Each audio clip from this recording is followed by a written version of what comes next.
welcome to Talk Too Late. Hi guys. Welcome to Talk Too Late. This is our second segment where we talk about news from the second part of June 2018. As usual, joined by HeadacheMik and Prosil. Hi guys. Cool. Hey guys. I'm gonna dive straight in. If you don't know what this show is about, well, you should check out our previous episode on YouTube or Spotify. We are looking at news of games industry news and stuff like that from 2 years ago, from June 2018. And I'm gonna guide you guys, you listeners and viewers, as well as my two amazing guests. I'm gonna guide you through a bunch of articles that regard all the news that came out at the tail of E3 2018.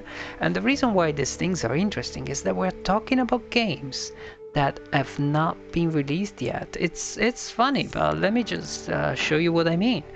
There was this nice article about why Cyberpunk was taking so long. Cyberpunk was scheduled to be released in 2019. It didn't make it.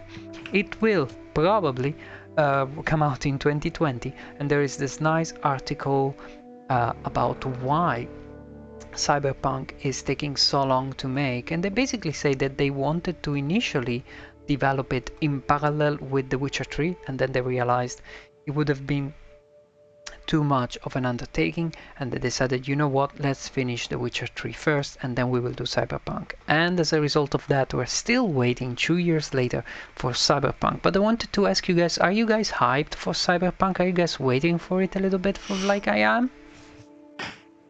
Yes, I will drop everything else once it comes out, and I will fully delve into being a man that doesn't, well, actually what I'm doing now, not going out. So you're gonna and playing video games. self-quarantine voluntarily, supposedly. Again. Yep. Cool. Will. And my question for you is, will you how do you say, will you like reserve it? Will you buy it already in advance before it comes out, like what you did with Resident Evil 3? I don't do that anymore. Actually, I bought Resident Evil on the first day, but not in advance. I don't buy games in advance anymore, right? It requires. I'm virtually giving them money for nothing. If anything, I buy the game on like day one for sure. But maybe I wait even like 3 or 4 hours, because there's usually always a big good patch that goes live around there. So anyway, going back to this article, the guys at CD Projekt Red, they started teasing the game in 2013. So they started pre-production about 7 years ago. Imagine. Prosil, are you hyped about this game? Not at all, because whenever a project is announced so early, I have a kind of autoimmune system where I stop looking for games, because you're right. Yeah, recently I realized that so many games, they get so much hype over the years, but then is it worth it? And you wait, you crave for day one, and then you don't even have the full version. You need to wait for a bloody patch. I'm not even hyped for Last of Us. I've got so much stuff I need to catch up with.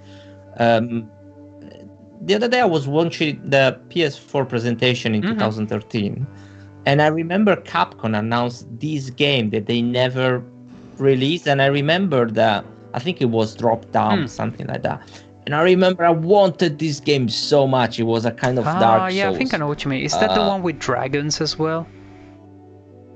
Yeah, and I said like, wow, what the hell has Capcom into the hat? Like, what are they gonna take out of cylinder? And they never released this. So games like these, I had a lot of hype for Death Stranding, so much hype that when it was released, I didn't bother buying it. I know the feeling.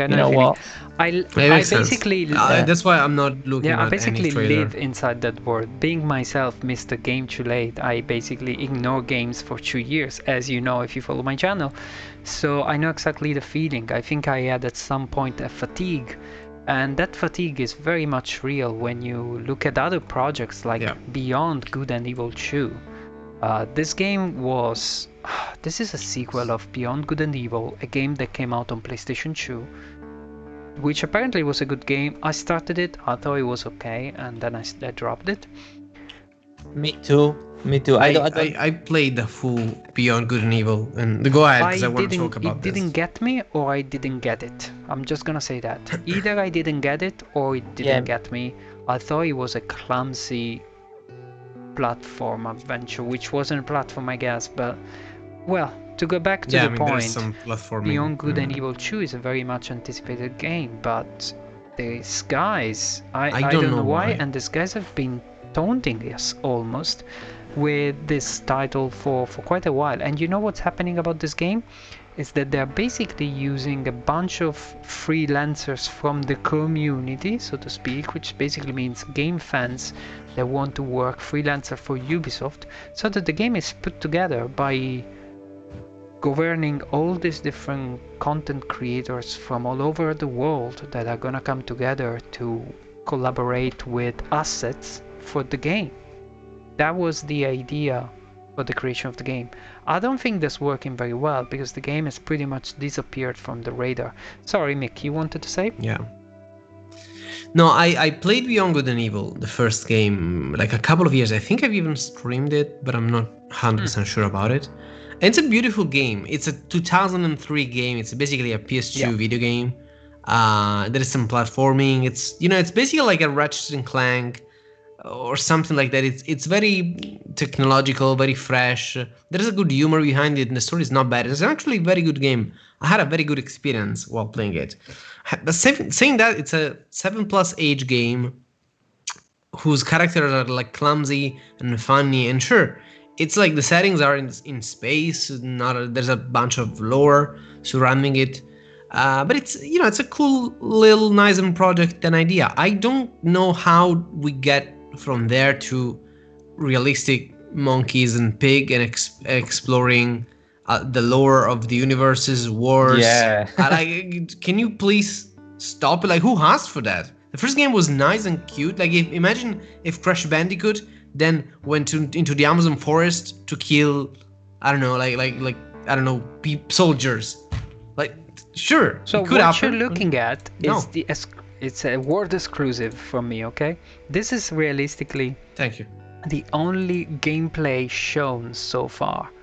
And it's I mean, this is from 2 years ago. It's gonna get to the point that by the time it comes out, it's gonna be obsolete. It's gonna be old, which happens with long projects. I mean, it was pretty much unreal when they showed it. Yeah. It was basically like a video, like that. But like, sure, make the game. I mean, it's too late now, but don't make it like if it's the new Metal Gear. Well, don't make it like if it's a new David Cage project. Make a fun, nice game and do it in like 5 years, not 12. And speaking of fun games, Mick, another game for you, The Elder Scrolls 6. I've never played an Elder Scrolls game, but I know that you are well deep into these games. And this was, again, one of those titles that 2 years ago was put on display. They've shown this fancy trailer, a little teaser, and then they were like, yeah, this is what we're working on.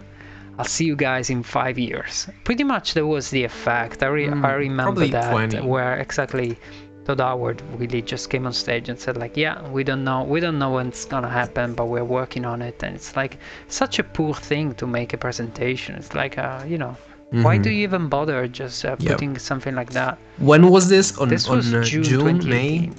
E3 2018. Okay. Because in October 2018, Fallout 67 was released. So basically at this point they already had the finished product in their hands. So they probably knew it was going to be a train wreck.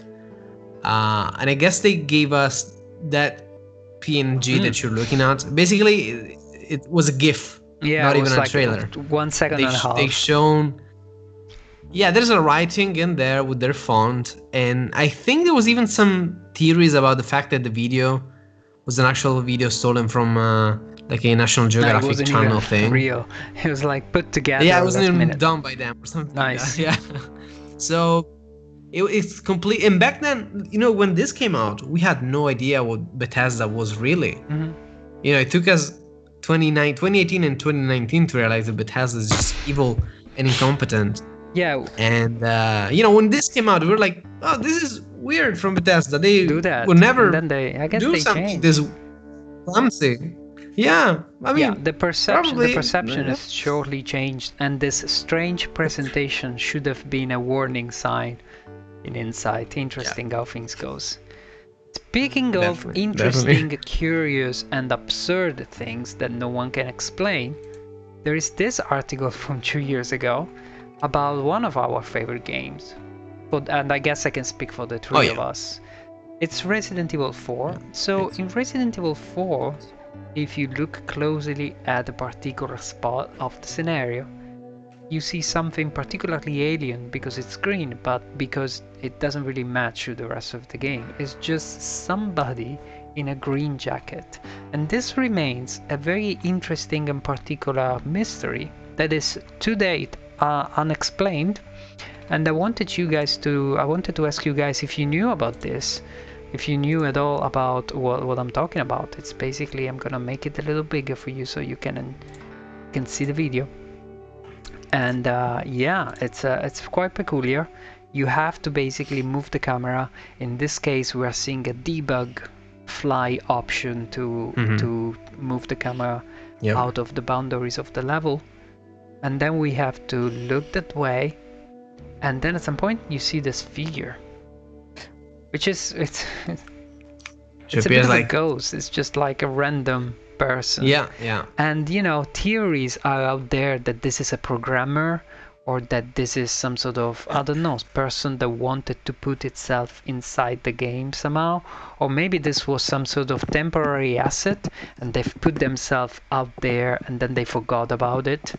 But it's funny because it's still visible from the game. Yeah. It's in the final product. Even the now remade versions of it. So, it's in there. Yeah. I've heard about it. With some debug options, they have turned off the fog effect, and they have zoomed in to see what it is. And yeah, they found this person, and it's really funny that this is a thing, and it's funny that nobody ever really cared to explain it. And I think, as we said in the past, this sort of little involuntary Easter eggs, they sort of add a little sense of mystery and charm to a video game, in my opinion. When this stuff happens, I just love it. Oh, it is lovely. Did you know, like in this very chapter of Resident Evil 4, there is even like an instance in which you can, if you glitch and if you no clip through the environment, obviously, you can also spot the face of Mike, the helicopter pilot, and apparently it very much looks like Wesker. So they probably had a Wesker somewhere in the files as a placeholder, or there was something to do with it. Technically, Wesker is in Resident Evil 4, so maybe it's in the data, and they probably used him as Mike, the pilot. If you zoom in, you see the Wesker, the weird eyes, and like some features of Wesker's face. I think the Resident Evil 4, it's the development and the game designing of it's pretty interesting and amazing, and it went through so many changes throughout the years, especially from GameCube to PS2, etc. And it's a lesson to be learned in video game making, I think, if you no clip through Recently, I was actually reading an interesting article on by an interview on Shinji Mikami, which I have shared on the Game Too Late Facebook page, if you want to check it out. And yeah, it was talking about how Resident Evil 4 was actually supposed to be even longer than what it is, and they've basically cut pretty much almost all the content they had about the castle, the castle part towards the end. That is actually a fraction of what it was supposed to be. But then they made it, and they realized that it was just too distracting, too long, too much, and that the game was already too much, and they've cut it down. So yeah, anyway, that's a shame. In fact, we see sometimes there's a couple of armored enemies, and that's it. It's fairly short, we don't see that anymore. Castle part, so it's been cut down. Anyway, interesting stuff. And we're gonna move forward, okay, guys? Speaking about games that have not been released, there is another news that regards The Last of Us 2. The Uncharted creator Amy Hennig, she left EA after leaving Naughty Dog, so she's gonna start her own studio, and this was 2 years ago. I don't know what she's been doing since, but yeah, this is a little story that happened 2 years ago, and it leads us to talk about this little news about The Last of Us 2. There is this article that you guys can check out. It's a tech analysis from the Digital Foundry about The Last of Us 2 that came out 2 years ago already. So if you are hyping for the game, or you want to check out what the game is about, or you want to check out the interesting tech information that oftentimes Digital Foundry is able to reveal with their analysis, you can do so by checking out the... Oh my god, it looks so beautiful. Stop showing it. Stop showing spoilers. We know too much already. I'm just gonna skip this news, because otherwise this is just hypnotic how beautiful it is. Don't we know too much already from it? Ooh. Anyway. By the way, can I quickly talk about the Amy Hennig yes. debacle? What's the story with Amy Hennig? I was really... You mentioned her in the past. I'm a big fan. Yeah, I think I mentioned it in one of my streams, because she was even the lead writer of Soul River, one of my favorite games of all time. I did not know that. Yeah, which has a very interesting writing, I think. It's a very play on Hamlet, vampires, there's a bunch of it. I think she's a good writer, and she was behind 1 and 2, the first and the second, The Last of Us, which allegedly were probably the nicest written ones, I think. I have this idea in my mind. Do you guys like the first and the second The Last of Us? Sorry, the first and the second Uncharted? Because she wrote Uncharted too. Okay. Yeah. She's the creator of Uncharted, as far as I understand. She's Naughty Dog writer. She was Naughty Dog writer at some point. And in the midst of, I guess from 2 to 3, Uncharted 2 to 3 or 3 to 4, I don't recall. I think 2 to 3. She got fired, and we didn't knew any. I still don't know why. We don't really know what happened, which is kind of odd in the industry, and especially coming from the Naughty Dog team, which, strikes odd. That's all I'm saying. I'm not pointing fingers. It was a bit odd. She pretty much was let go from EA. She was hired. You know how some companies, they just hire talent and then they don't let them do anything? And she was hired by EA, and then she wasn't really working with them. And then at some point she was like, I've been in, but look, blah blah blah blah blah, I never got the chance to announce that I'm not EA, so I just need to pull off the band-aid at some point. But I also don't have anything else to announce. So it makes it sound like I just went on. And on the side, she has then decided with a new resolution to start her own studio. The Vancouver studio is working on some pretty different stuff, blah blah blah blah blah blah. And I don't really know what she's up to these days, but there you go. I think she had a very unlucky strike, because she wanted to work at Visceral to do the latest Star Wars, which was supposed to be an amazing single-player story-driven Star Wars, which we got now in 2019, but the scope was much higher. The scope was much different. This was supposed to be like a Uncharted, The Last of Us, Star Wars. So pretty big into story-driven and something very interesting that I wish that Hennig was behind it. But the title was in the middle of the Disney acquiring. So when that happened, basically 99.9% of the projects that Star Wars video game were doing got shut down. This is early in-game footage of what it was gonna be. Look at that. There were even like Darth Maul video games on the side being made, but at some point somebody pulled the plug, and all this company spent money not finishing it, not having a finished product in the end, and most people lost their job. And I think Hennig too, to some extent. No, maybe she's doing fine now, but definitely the project she was working on is gone. Well, so it happens. That's how the industry goes. And speaking of how the industry goes, there is this article about the struggle and the fight between Nintendo Switch and the hackers that are trying to get into the system and exploit the system. This is a battle that pretty much to this day hackers are winning. I mean, Switch can be hacked, but on the other hand, there is this article that explains how Nintendo Switch on the server side are trying to deploy firmware updates that basically would brick the console if it detects that it's being pirated. So it's an interested. Nintendo does this often. They did it on the Wii U as well. It's an interesting article if you guys want to check it out. I don't really know much about the state of piracy on Nintendo Switch. Prosil, have you ever been contacted by a strange, obscure pirate that wants to offer you pirated software? Yarr. No, but I've seen ads on YouTube. On Facebook.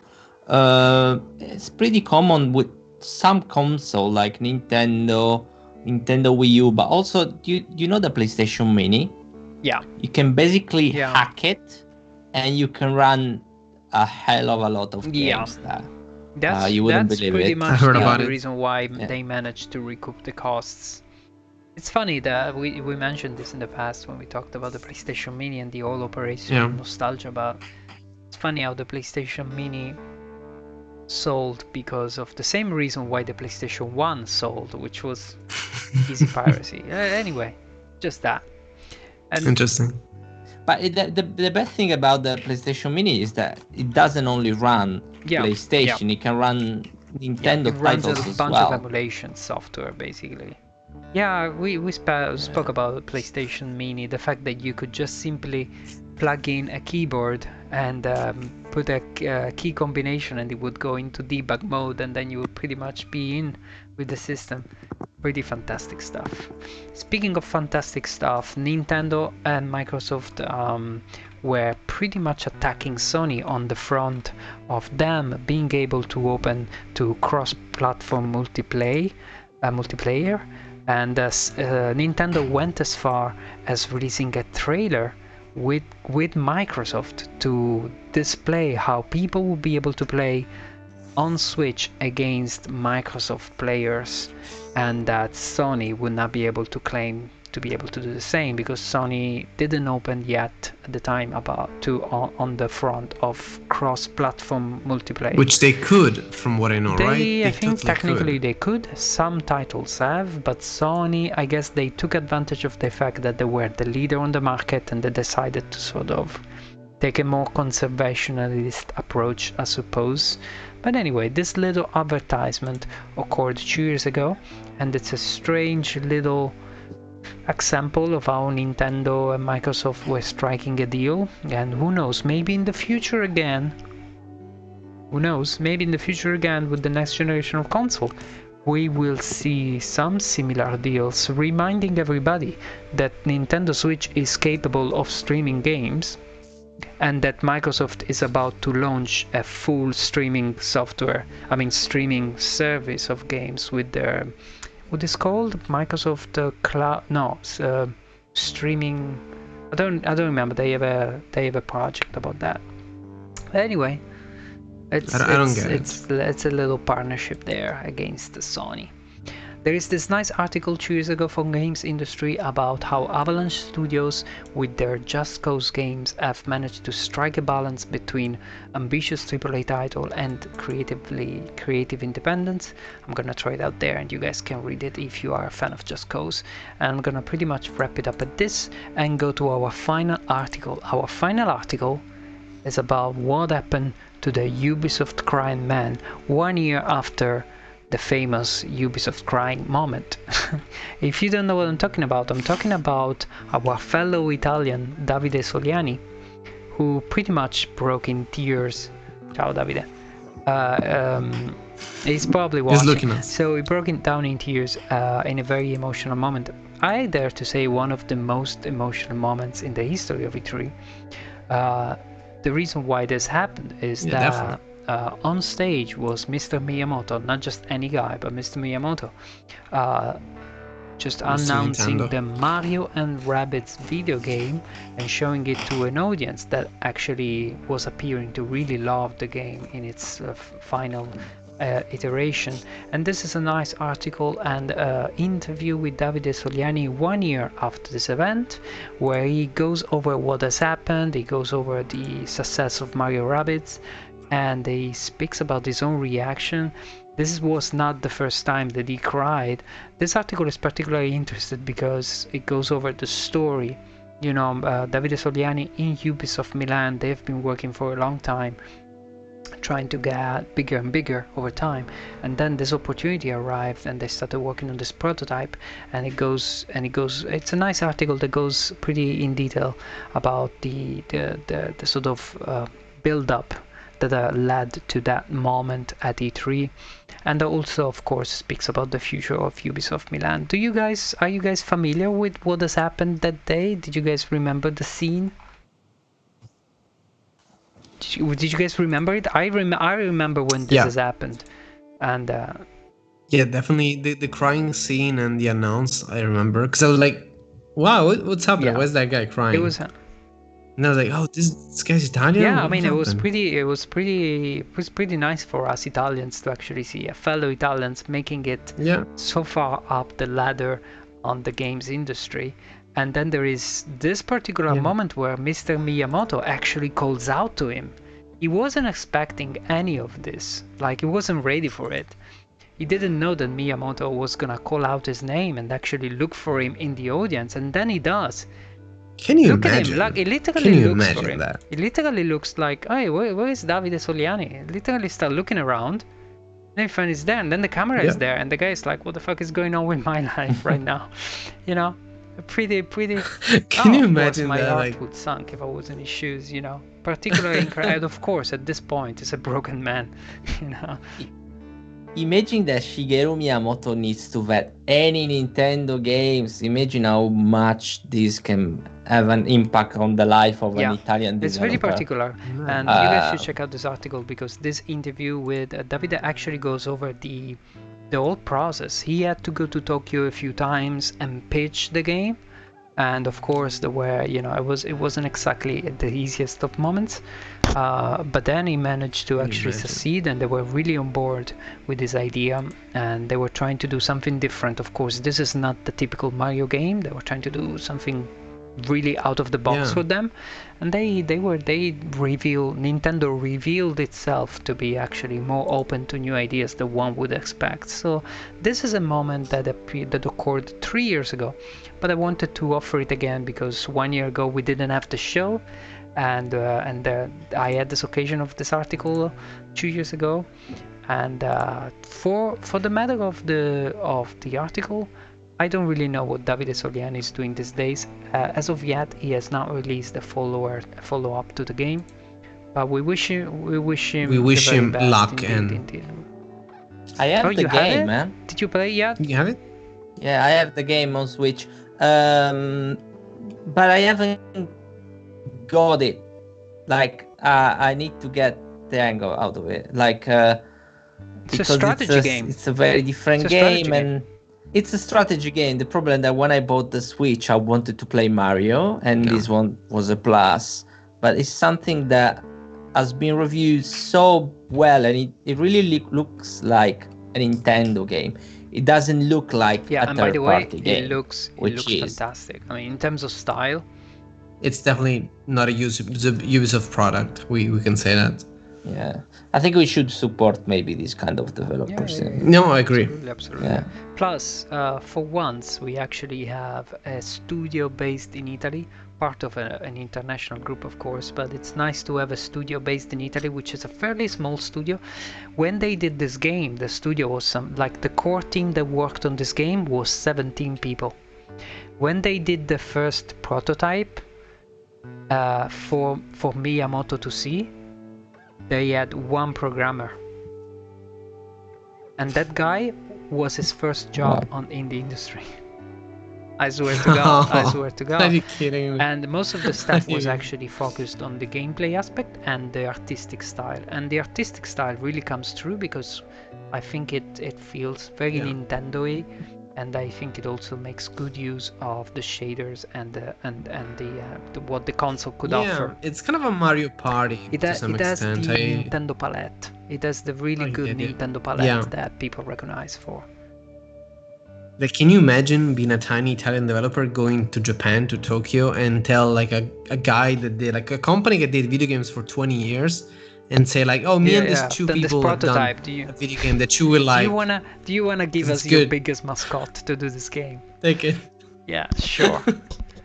But as bizarre as it is, this is really what has happened, and I think we can wrap up our episode on this happy note and on this pretty happy images. Do you guys want to add anything to our episode today? And to our story? Ciao, Davide. Ciao, Davide. Maybe I'll try and reach out. Ciao, Davide. Yeah. See if he wants to comment and drop a like. Di noi, and if he wants to join us, mere mortals. We should tag him. I'll try and tag him. And see if he responds. Definitely, I want the copy of the game signed by. If you ever swing by Milan, the guy seems lovely and pretty approachable, so you should just go and knock at his door. Can we send him a card? Absolutely. Does it work if I do it? I would guess I don't think. No. Having said all this, let me just thank you guys for joining me today. Thanks to our viewers and listeners on the podcast.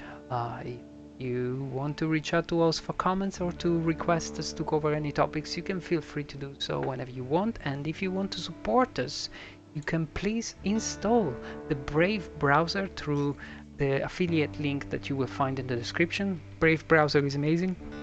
It will allow you to actually stop more annoying pop-ups and things like that, and also decide to accept whenever you want to see some advertisement, and you will be rewarded for doing so with some tokens that you can offer then and present to people as a reward for their contribution. Let's say you like a tweet, you can send people this token as a little tip. It's amazing, and this is free money that you get for blocking advertisement and watching advertisement at your time, at your pace. A particular interesting concept, and if you install the browser today, you support the cause, you support the Talk to Late show. I'm gonna wrap it up by inviting you guys to follow our Twitch channels for Prosil. So you find me at twitch.tv/Prosil you play too much. The channel is about playing a variety of games, variety of genres, trying to play everything on the first go in hardcore mode. And there is a platinum contest going on that I need to reach out 100 platinums by the end of the year, and I'm missing about 10. Doable at your pace. HeadacheMik. Well, I don't know. I can do that. You can find me at twitch.tv/HeadacheMik. I'm gonna be trying to cook every Sunday, something nice in my kitchen, something healthy, something tasty, and probably Italian inspired, not guaranteed though. And every Tuesday and Friday I'm trying to finish all the achievements on Resident Evil HD Remasters. We might play some World of Warcraft on the side, or just chat, or just talk about our feelings, and Yeah, talk about our feelings. That's very much what happens. That's what I do. And I am Game Too Late. The spirit of the Game Too Late channel and online identity is to take a step back from the video games industry and all the hype and the news of the games industry, and just go and revisit the news and the games for the first time 2 years after they have occurred. And you can find Game Too Late anywhere on the internet machine as Game Too Late and all. I invite you guys to follow the Facebook page of Game Too Late, but most importantly, feel free to check us out on YouTube and check out our Talk Too Late podcast on Spotify and Apple Podcast. I'm gonna wrap it up at this, guys, okay? Yes, I think that silence, silence means consent. Sorry. Yeah. Silence. We allow you is to consent. push the stop button. Good, awesome. I'm gonna press the stop button now. Take care, guys. Did you say to leave us a leave a thumbs up stuff like that? Or a thumbs down. Do we do that? It's a new thing. It's a new feature that has been recently added to youtube.com, where if you like the video, you can click on thumb up, and we actually see it if you do that. I get a call from the YouTube guy. I go like, hey, somebody pressed thumbs up on your video. I don't. Yeah, that happens. Take care, guys. Bye now. Bye. Bye bye.